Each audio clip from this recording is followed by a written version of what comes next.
This is car 54 reporting in service. Starting mileage 6428, 6428. Officers Perkins and Walter with police reporter Donn Reed. Patrolling Central District. Tour of duty 6 p.m., 2 a.m. on the Nightwatch. Check 54. Mileage 6428. Patrolling Central District. 6:04 p.m. Starting Nightwatch. Nightwatch. For the first time, through the medium of radio, the actual on-the-scene report of your police force in action. Every sound, every voice you are about to hear is real, and you are listening as it happens. Nightwatch, presented with the cooperation of the Police Department of Culver City, California. We take you now to car 54 on its tour of duty, and to police recorder Donn Reed. Just checking our log. At 6:31 p.m. this date, we took a stolen car report and arranged transportation home for the victim. 7:32 p.m. assisted West Los Angeles police at the scene of a traffic accident. Cleared. 8:22 p.m. It might be interesting to note... All units in the vicinity. At 2091 Hazleton, that's 2091 Hazleton, a 459 there now. Unit 54 handle the call. Code 2. 54, Roger, we're rolling.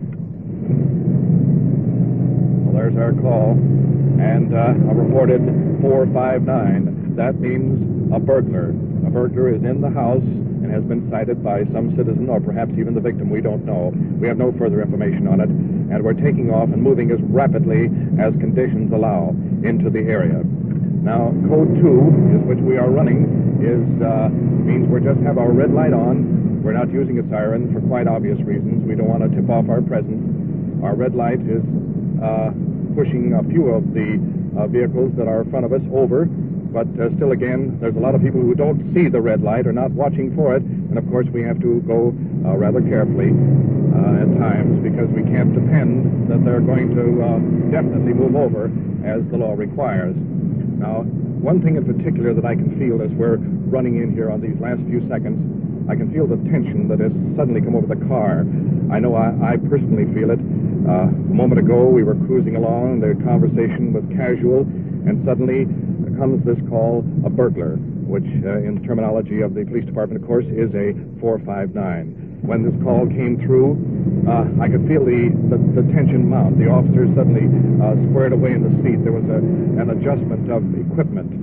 You can feel the tension come over, although actually nothing has been said particularly, because what we're going into, no one knows. There's no way to determine just exactly what to expect. The words of a veteran officer sort of come to my mind right at the moment. He always said, just remember one thing, always go and be prepared for the worst, and you'll never be taken by surprise. And I think that probably is very good advice. We're coming into the area now where the burglar has been reported. We've traveled perhaps, I'd say, 2.5 to 3 miles since our call was originally received. Our car is now watching for the street. We'll turn off to the right when it happens. As a matter of fact, this is it, I believe, up ahead. Our red light has been turned off now. We're in second gear, slowing down. No, apparently this is, yes, it is too. This is the street. And now our car lights have gone off. We're driving completely in the dark. The officers are watching both sides of the sidewalk to see if we can see any person at all of suspicious nature. And this apparently is the house right off to the right. I noticed the officers observing. And we're coming in now, moving out as quietly as possible. The officers are getting out of the car, and we'll be right along behind them. Going up the walk as I'm talking. Up on the front porch, there's a gentleman who is motioning the officers into the house. Let's move right on in.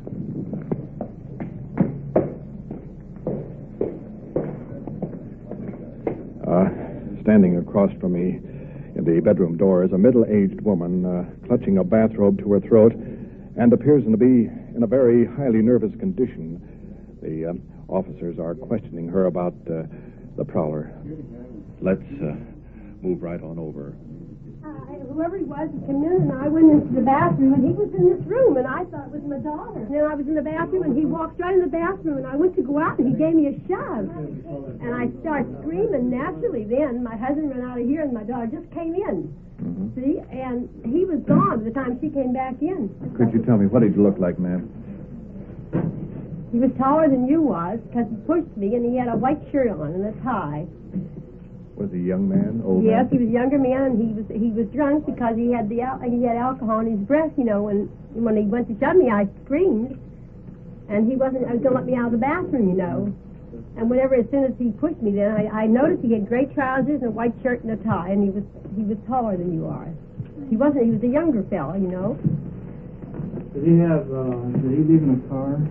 Oh, I don't know. I don't know how he left. I just know I yelled whenever he pushed me, and then my husband came out. He was in the den, and she just came in after that, so he was already gone by the time she got back. He must have come in this room first and dropped his coat. I don't know whether he knew these houses or whether he mixed them up. They don't that much alike. Oh, we found a coat. The officers discovered a coat with a name in it, unquestionably.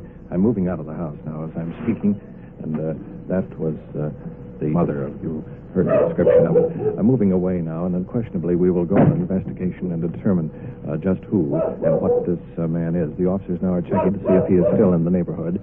Right now, we'll move back to our car. Here in our police car again, and I've just been informed by one of the officers that while we were in the house on this investigation, Control 1 has received a second prowler call just a couple of blocks from here, as a matter of fact. Another car has been dispatched to that location. So, and all units in vicinity. At 2036 Evergreen, they're holding a prowler there now. 5-4, this may be your 459 suspect wanted on your present call. 5-4, Roger. Well, this very possibly is a tie-in somewhere on that case. Where is that, Sergeant? It's right down at the end of this block, Don. I think it's the house there with a light on it, right at the corner. Right, check. We're coming to a stop now. And sliding in, our lights are out. We're skidding into a stop. And now let's get out with the officers and determine exactly what's happening. This very possibly... He's right in there, officer. Okay, thanks. Yes. Come on, Don.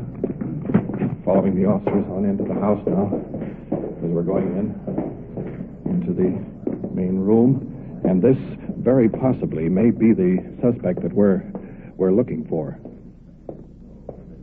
He is in the bedroom, or rather the bathroom, of a private home. The officers are in with him, and he is standing in the nude at the present time. The officers have called for a blanket. He's putting up quite a fight about this whole thing. And I'll see if I can move in there. I can't quite get near enough to him now to pick up his voice. Because, as I said, the man in this case, the suspect, is completely nude, and they are throwing a blanket around him. All right, fella, you've been placed under arrest. Let's go. Well, the prisoner is being escorted out of the house, and I'm tagging along behind now as I'm speaking. He is handcuffed with just a blanket pulled up around him. Outside of the door now. The prisoner is being placed in the back seat of Unit 50 with an officer guarding him. Well, that means for us, next stop, police headquarters. It's 10:05 p.m., and I'm standing here at the booking desk in the Culver City Police Station. The suspect was positively identified by two of the victims a few moments ago.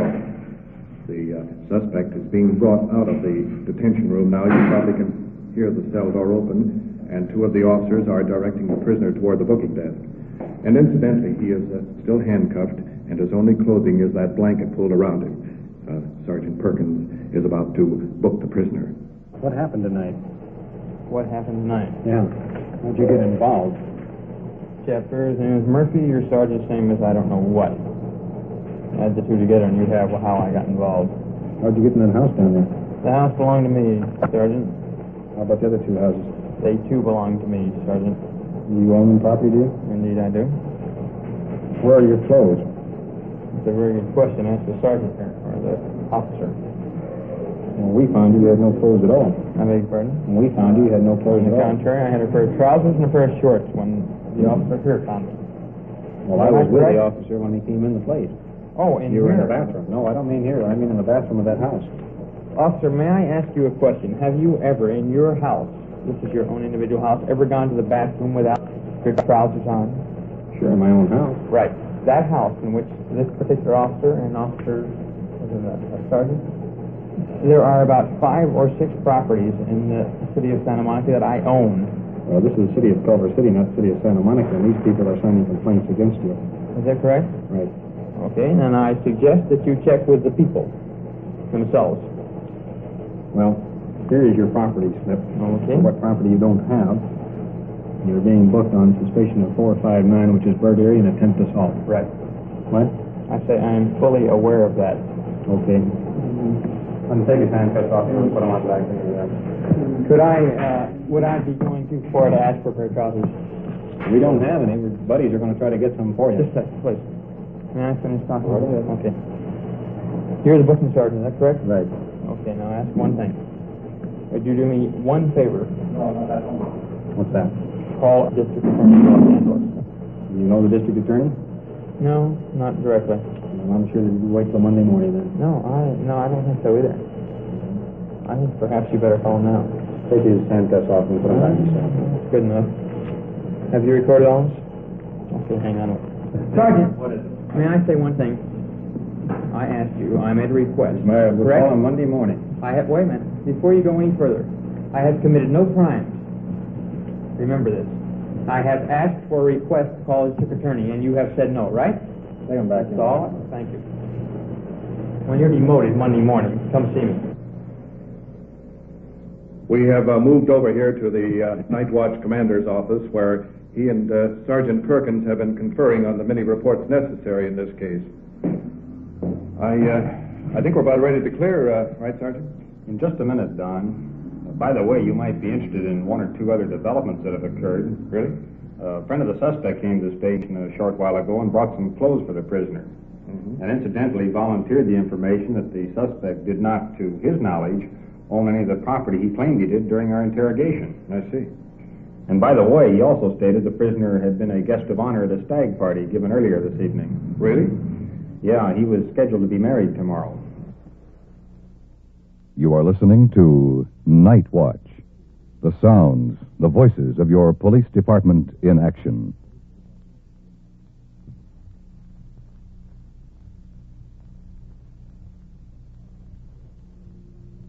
Now back to police recorder Donn Reed in the field on the Nightwatch. It's well past midnight on the Nightwatch, and I'm speaking from the Culver City Police Station. We've been out on patrol until a few moments ago when we were advised to report back to headquarters. Once again, we're returning to the office of the Chief of Detectives, Lieutenant Bob Conlon.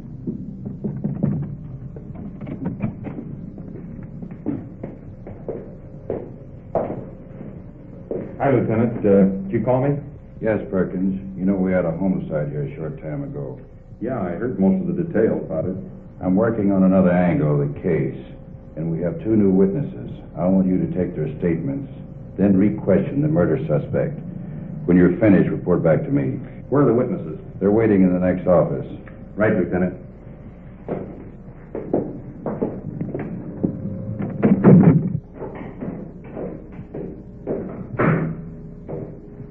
Evening, gentlemen. I'd like to have a statement from both of you. I'd like to talk to you first, if I may, sir. Now, I understand that you met this man in question earlier tonight in a bar. You had a conversation with him. What did you say to him? I said, come on, have a drink. So he said, all right. He said, what do you have? And he said, whiskey sour. So I went and bought him the whiskey sour, and he said, I'm going to kill that woman. And he looked so nervous, and his big eyes on him. He said, I'm going to kill that woman. I'm going to kill that old man, too, he said. Did he refer to them by name, or did you know who you No, I know who he meant. He said, I'm going to kill her. So I knew, I worked with the guy. So he said to me, I'm going to kill him. I'm going to kill her. I'm going to kill him. I'm going to kill her, the old man, too, he said. So I said, after all, I said, you got a wife, you got a kid. And I said, your daughter. I said, would you want your kid to think you was a murderer? I tried to plead with the guy and reason with him, see, and trying to be nice with the guy. And he said, no. He said, he wouldn't listen to me. He stomped out the side door, and that's all I saw of the man. Has this man ever threatened her before? You know? Yes, he did. He told me he was going to kill her before. He told me that. Well, I'll tell you what I would like to have you do is to write down in your own words just exactly what you told us here, and so that we can use it on the coroner's inquest. Now, as the second witness, I'd like to have your statement, please. How long have you known this man? Well, I say I know him around about 12 or 15 years. About 12 or 15 years. Have you ever heard him threaten to kill this woman before? Or to hurt her in any way? Yes. What words did he use? Do you remember any of the words? Or how he expressed it? Well, he says he called her a wino. He said, I'll kill that old drunk wino some of these days if she don't get to doing better. And I asked him why. I says, you're a mere rumor in her house. He says, I'm trying to raise her up, and build her up to do something right. I said, you can't do it by killing her. How long ago was this? Well, that's about the last week. About last week.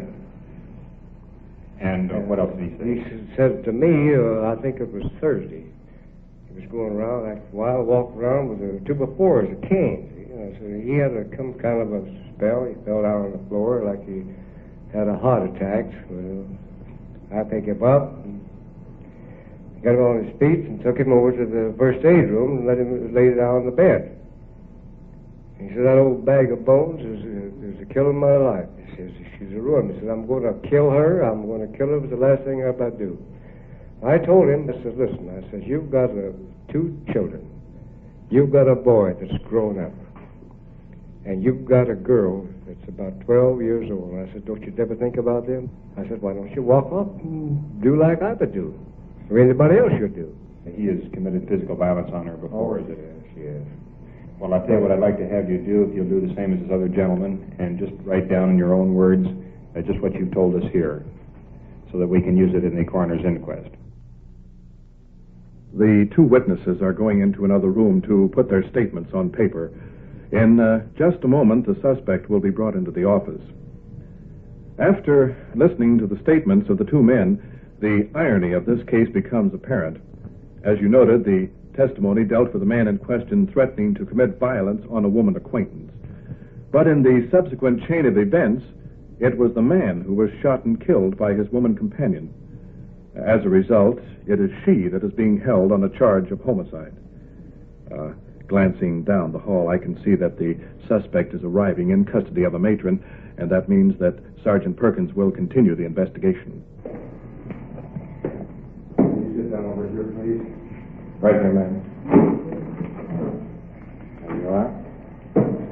Now, I'd like to have you tell me in your own words just exactly what happened last night. This man that involved, did he come to your house earlier in the evening first? I don't know if he did, but this is what I did to start early. I went around and turned all my lights on like I do to try to keep him scared away. And I put my kittens to bed early because I have to take them to the garage. I got that man and locked the door and got in. So then naturally I don't figure to get out no more. I'm afraid to even go out in my yard. And I was going to take a bath. And something, I don't know, I just felt afraid to even strip off because I never know when he's going to be at the door, you know, and I just seem to have that feeling. So I decided, well, I'll soak my feet and then I'll take my bath and shampoo my hair in the morning. So I got up to go in the kitchen to fix some coffee because I always drink coffee again after dinner. And I'm in there and I had this light right in that patio there by the kitchen. And all of a sudden the light went off. You just turn it like that. But I could see him clear, you know, just right there in my face. And began to threaten me and what did he tell you? Did he threaten to kill you or did Sure, he says, I've come to get you tonight. He's been telling me that over and over. He says, I told you I was going to get you and I've come to get you. And I said, will you please go away and leave us alone? I said, you know, you're just asking for trouble. And he called me all names and for me to get out of there and shut my mouth. And I said, well, I'm not going to. You go away. And I made the remark then. I said, you know, I've got a gun too. So I said, I wouldn't talk like that. And I figured maybe he got afraid. And he went up the wall and started up the street. And then he had his car that time. And he sat there for quite a while. I opened the front door. The screen door was hooked, and I opened the front door and stood there. and waited until he pulled off. But I'd say he sat there a good 10 minutes, or it seemed that long or more. And then he pulled off. He come right back again then. This was the third time That was he came the back. third time. And then he come to this other window. This is the window on the driveway in the bedroom. Yes, sir. He came to that one. Where were you at that I was time? in my room. I had already stripped off, and I was sitting on my bed. That is in the front bedroom. Yes. I thought, well, I've got to go in there and see if I can get him going again. And I went in and I talked to him, and he said, I'm coming in after you. I remember hearing the screen hit the cement. So he must have had it pulled out, like, you know how you can pull out a screen. And so I kept talking to him. He said he wasn't leaving, he was coming in. And I said, I've got a gun here. And I even showed it. I held it right out in front. Where was the gun at that time? It was laying right there on that dresser, right by the window. I said, see, I've got a gun in my hand. I said, if you try to come in, I'll shoot. He said, anyway, I'm coming in after you. And he kept on coming. He started coming to the window then? That's when he started to make his lunge down, and I pulled the trigger, and the first one, I don't know where yet it went. It went haywire. It must have. And I thought it went in the house. And then I pulled a gun, and then he started cursing me. And he fired the gun 2 times, is that correct? That's right. And how far away were you from him at the time that you fired it? About 3 feet away? Couldn't have been any farther than that, I don't think. Well, after you fired the shots, what did he do then? Did He started cursing me, and then he takes off up the drive to the front door. And the door was sounding like it was coming off the hinges or something, you know. I didn't even know I'd hit him. And I come up, and the porch light was on, and I looked, and he was at the door, you know, and that was where the noise coming from. But just about the time I got there, he just went back like that. He fell back, did he? He fell back. And he collapsed on the front porch right there. I must have hit him because he fell. And then did you call the police after that? Yes. And then the radio car came, is that it? Outside till they came. Okay, fine. Thank you very much. It's 1:45 a.m., and we're back here in the office of Lieutenant Conlon, where he's been studying the statements given by the 2 witnesses that Sergeant Perkins interviewed a short while ago. Well, does that wrap up the case, Lieutenant? Yeah, Don, that's about it. Sometimes a police investigation may point up a person's guilt or clear them of any connection with a crime. Or, still again, as in this case, may tend to show the suspect's action to be justified. Well, with that, it just means completing formal reports and submitting them to the district attorney for action. From then on, it's up to the courts. Ladies and gentlemen, you have been listening to the actual confession of a murderer on the Nightwatch, brought to you through the cooperation of the Police Department of Culver City, California. W.N. Hidebrande, Chief. Tonight, you have heard 2 cases as they happened, and for their final disposition, we take you now to Police Headquarters and Chief Hidebrande. In the case of the prowler tonight, he was subsequently booked for violation of 459 of the Penal Code, which is burglary, and Section 240 of the Penal Code, assault, the penalty of which is 1 to 15 years in the state's prison for burglary or up to 6 months in the county jail for assault upon conviction. In the case of the homicide involving the woman who shot the man as he attempted to break into her home, the Detective Bureau under Lieutenant Bob Conlon submitted their reports and testimony to the Los Angeles County coroner at the inquest, where a verdict of justifiable homicide was rendered. In turn, the suspect was released from custody. My department is cooperating in bringing you the activities of the Nightwatch in the interest of public security. No police department can be effective without the combined efforts of the citizens and the realization of the problems encountered by their officers. If, through this program, our department can further that cause, then our efforts shall be well rewarded in bringing you the Nightwatch. Thank you, Chief Hidebrande. You have just heard, through the medium of radio, on-the-scene reports of your police force in action. Every voice, every sound has been real. Nightwatch is supervised for CBS Radio by Sterling Tracy, with technical advice by Police Sergeant Ron Perkins, and voiced in the field by police recorder Donn Reed. It's 2:30 a.m., having just returned to the police garage with our tour of duty completed. Control 1 to 5-4, you clear? Excuse me, Don. Roger, Control 1. 5-4 reporting out of service. Check 5-4, 2:31 a.m., and the night watch. This is the CBS Radio Network.